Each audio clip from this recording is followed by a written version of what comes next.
alaikum, Imran. How are you? Walaikum salam. Alhamdulillah, good bro. How are you? Alhamdulillah, I'm good. Mashallah. So in today's episode, we'll be talking about the arguments for the existence of God. Yes. Now, there's many arguments out there, especially the philosophical arguments for the existence of God. So I want to know from you, what is the Quranic perspective on the existence of God?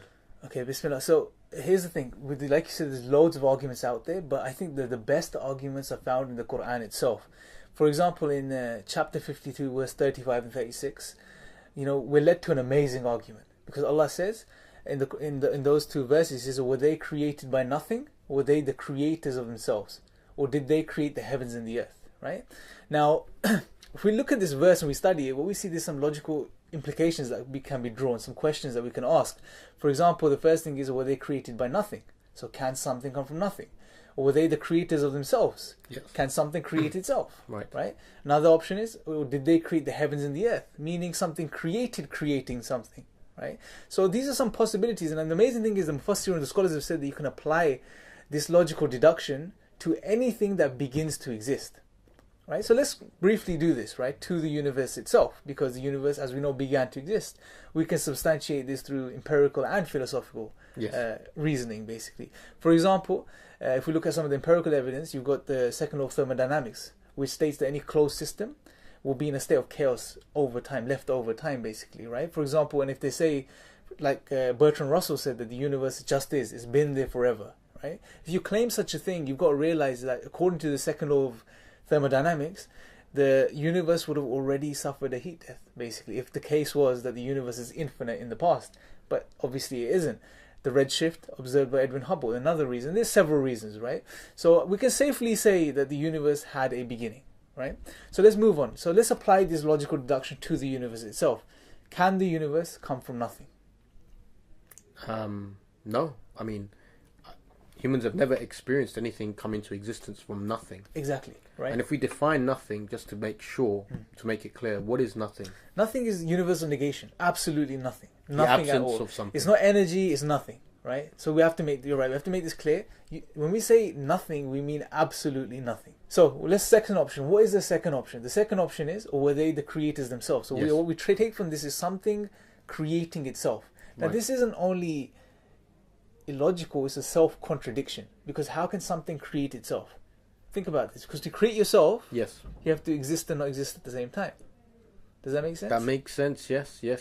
It's a logical contradiction, right? Exactly. Because to create yourself, you have to exist to create yourself. And if you exist to create yourself, you're not creating yourself because you already exist. So it doesn't make sense. It's crazy. You'll go nuts if you think about it, right? So the point is that something creating itself does not work. So you can take that possibility away. Yes. The third possibility is something creating the universe. Right. Okay. Now this can work. We can say something created the universe, but it opens a can of worms, because then we can say, well, what created that something that created the universe? And then we can say, what created that something that created that something that created the universe? And we go on forever. And if we went on forever, we will run into the problem, or what is called the problem of the infinite regress. We wouldn't have the universe in the first place. The event would not take place if you had an infinite chain of causes. Right? Can you give us an example? Simple example being, say, I want to get on the bus. Yes. For me to get on the bus, I have to borrow £1 of you. Right. And you say, I'll give you £1, but I need to borrow £1 of the person behind me. And the person behind you says, I will give you £1 if the person behind me gives me £1. And if this went on forever, for an infinite time, or an infinite series, a chain of people, Yes. would I ever get on the bus?